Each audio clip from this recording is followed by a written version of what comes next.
Here we are, ladies and gentlemen, with me, the one and only Ivan Sokolov. Thank you for taking your time for this. Thanks a lot for inviting me. My pleasure to be here.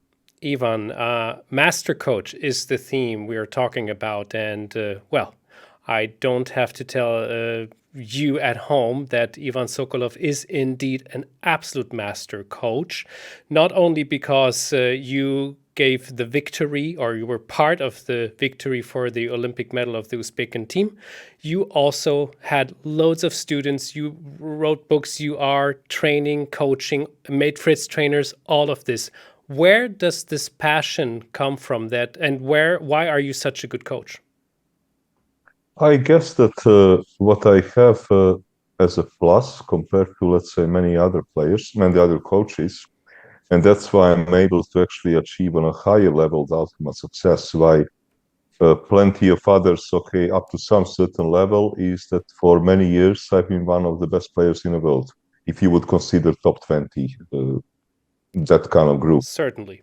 And combination of this over-the-board experience, understanding how the feeling is when you are there, when you are performing, the way of thinking, the way of anticipating, the way of dealing with the pressure, many kind of, let's say, different elements of the game.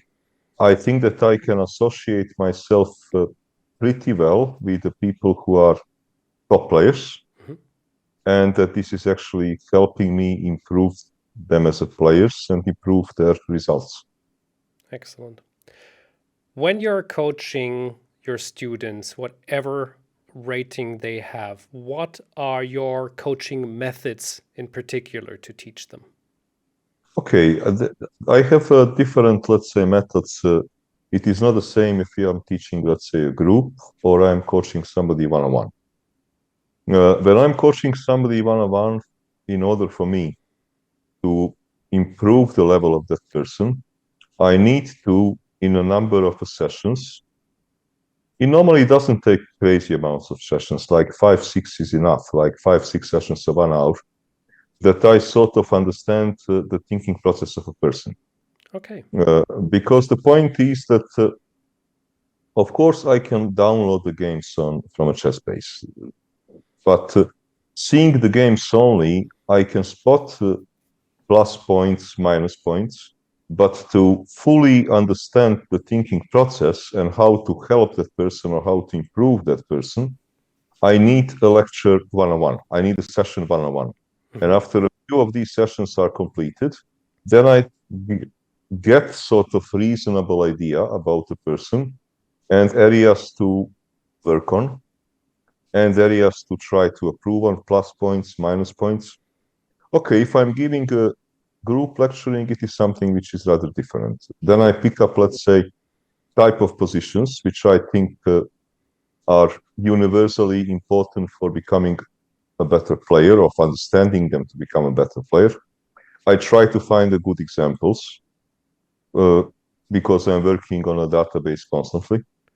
I'm not picking up some examples from 7 or 8 years ago. I'm working constantly on databases. And yes, then somehow hope to improve the level of knowledge. If you would give an advice for all chess players, what is the most important lesson to strengthen your chess skills?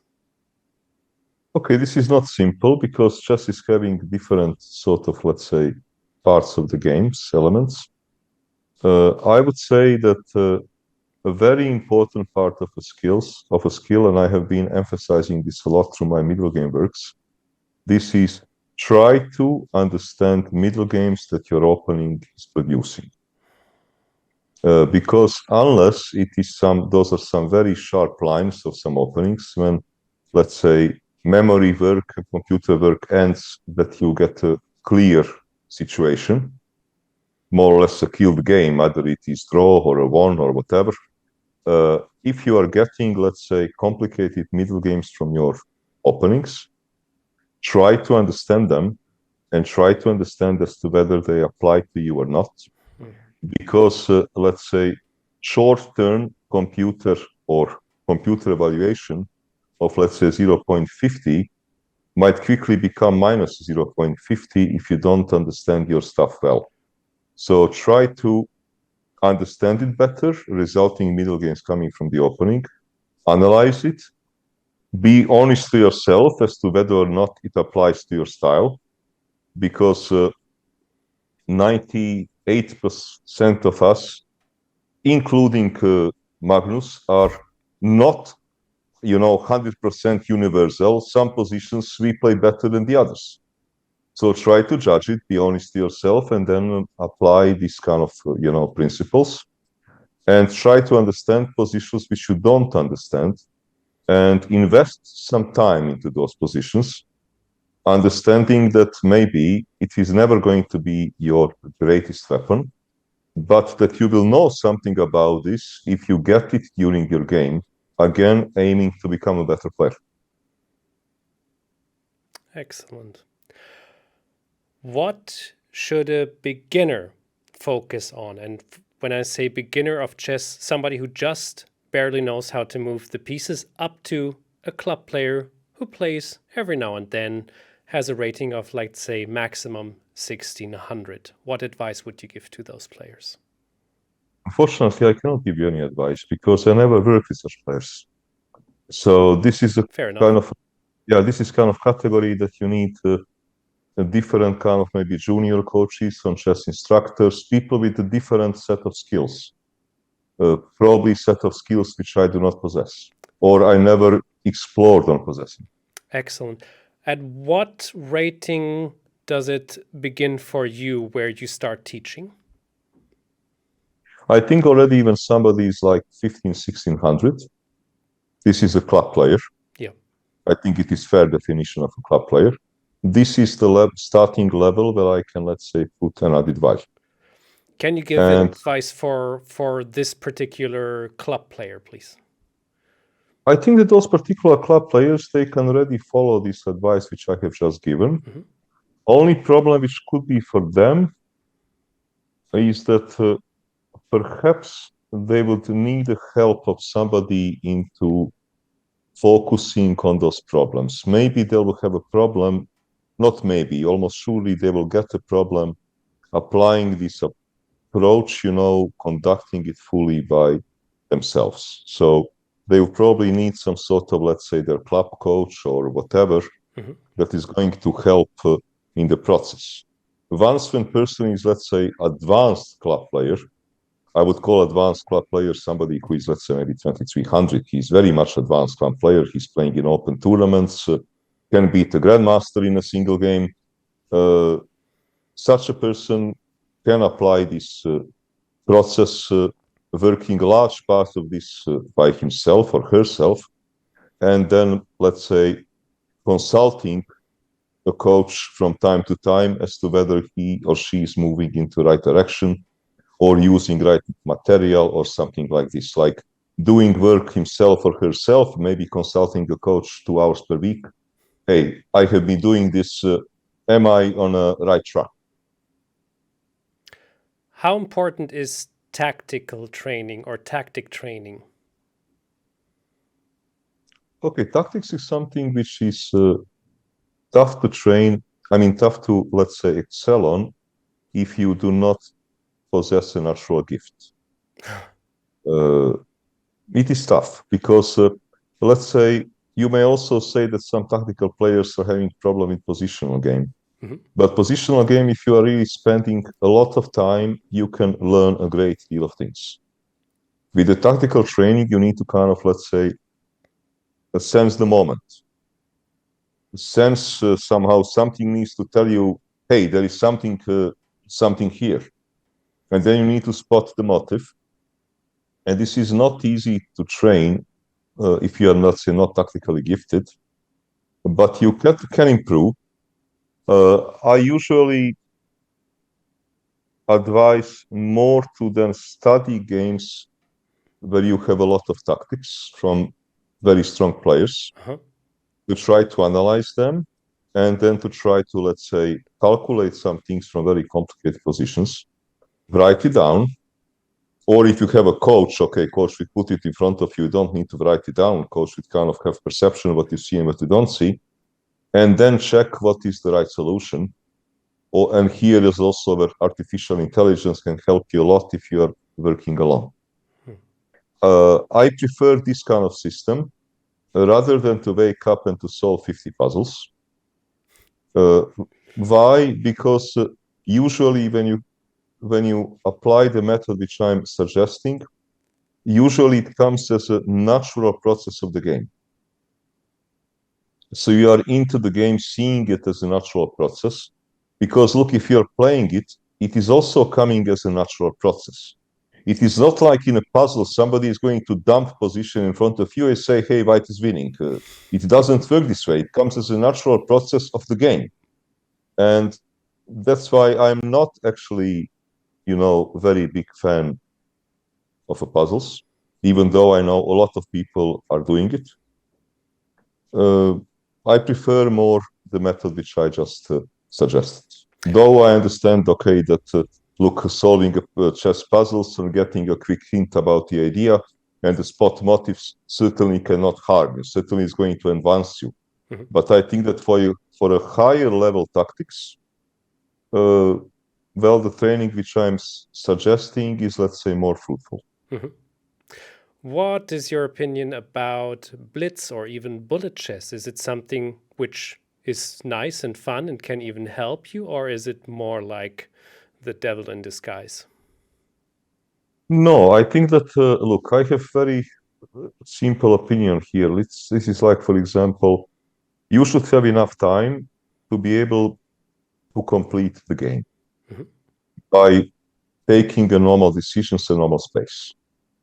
But what do I want to say? For example, I think that 3 minutes plus 2 of old school Blitz 5 minutes plus 0 is enough to be able to play decent level chess game. Interesting. And that certainly can help you, let's say, if you agree with some opponent of equal strength to play some particular set of positions.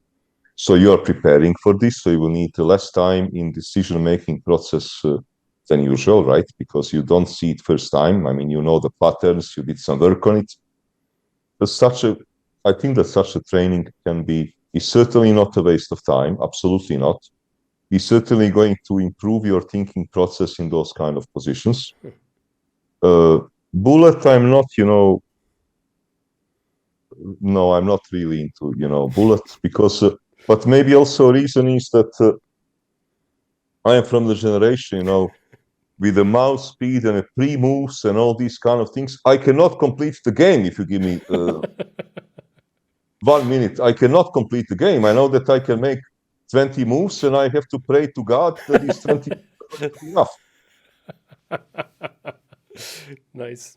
I have 2 more questions for you because you were emphasizing a lot on middle games and say that's a very important aspect. What about openings? Is there some advice you can give on how to train openings and what to take care of? It depends from, let's say, there are a couple of aspects. You can have the opening which you would like, let's say, to use to achieve a middle game that you want to. Huh. Also, if you understand at some stage which middle games you really would like to avoid, you can use your opening choice as a shield, let's say, to protect you from this, that you are most probably not going to get that. Uh-huh. And this is what, if you are smart somehow how to, build this pyramid, you can sort of do this. And okay, the pure opening choice, a lot happens to be with with a person. For example, I was never fond of choosing openings where forgetting one small little detail is going to make you lose the game. Not because I was, too lazy to work. Absolutely not. At the top of my career, I was working a lot. I don't think that I have bad memory. But I never felt comfortable if somehow this part will let you down. Our opponents are simply going to test your memory. Like, okay, if you know everything well, you can remember those long lines. Very well done, boy, you made a draw. There was one Vaikaze tournament, I think NVL lost maybe 3 Najdorfs or something like this, where okay, they were hitting him on different angles of his memory. And he's young guy, top player, great memory, great player. But okay, at that particular moment, maybe due to, different set of reasons, he could not reproduce it. And that's why I was always trying to avoid this, playing some system like, okay, if I'm not able to reproduce, what is in my notebook, okay, a slightly lesser move, which still keep me in the game. Nice. But I think this is really personal approach. Sure. This is something you can absolutely, draw the line and say this is right and this is wrong. Because you have a lot of people who simply, when it comes to opening, enjoy doing a lot of opening work, enjoy repeating those lines, memorizing them, and kind of, okay, having to establish them during the games. You have even a whole opening platform of a chessable is based on this. I think that Fritz trainer is also based on something very similar when it comes to opening. So there is no, right and wrong here. It's just an approach. You need to study yourself and to understand what is the best for you. One last question. Openings we had, middle games. What about end games? How to learn end games, and are they that important as many people say? They are important. Okay, I don't think, for example, when you see, I think there is a book, 100 endgames you must know. There is even a book about some bigger number of them. I don't think that, you need to know them. I think if you know maybe 30 and you know them very well, you are doing pretty well. Because what is the problem? Problem is, even if you study them, there is a very big chance that at the critical moment, being short of time and playing a game which already lasted maybe 5 hours, so you're a bit tired, that you are not going to be able to recall the right information at the right moment. It's a huge, chance. Okay, how do endgames, help you? Let's say, even if you're not able to recall the right move or right system in a right moment, information helps a lot. So if you are entering some position and you know, for example, this is draw or this is won, it is going to help you enormously. Maybe still with a limited amount of time. Most of the time you are on increment or about on increment. You may not find the right way. But information that you know about the position evaluation is, okay, helping a lot. So this is one part when we are talking about theoretical technical endings. And then you have a second part when it comes to technique of play. And this is something which is possible to improve on studying the games. For example, activity of pieces in ending is probably more important, almost more important than in the middle games, because you're having so few of them. But this is kind of, let's say, part of technique which is, possible to improve. So endgames are important. Yes, they are important, for sure. Definitely important. Only things that I do not think that you need to know by heart, like 100 endgames, in order to be a very strong player. Because we have seen over and over again the world top grandmasters making mistakes in, let's say, well-known endings. Sometimes losing rook versus rook and bishop, 2,700 players. Or this famous game from the candidates, Caruana MVL, which Caruana won this exchange up position, which started as a technical draw. Of course, MVL knew that position was a draw. For sure, he knew it. But building the right fortress, fighting already for 6 hours, it is not easy, even if you are 2,800 players. And we have seen this, over and over again, people making mistakes. Or, for example, tournament in Vaikanzai, I think Lamy lost to Magnus with rook versus rook and the knight. Of course, Erwin knows how to make a draw. But game was taking very long.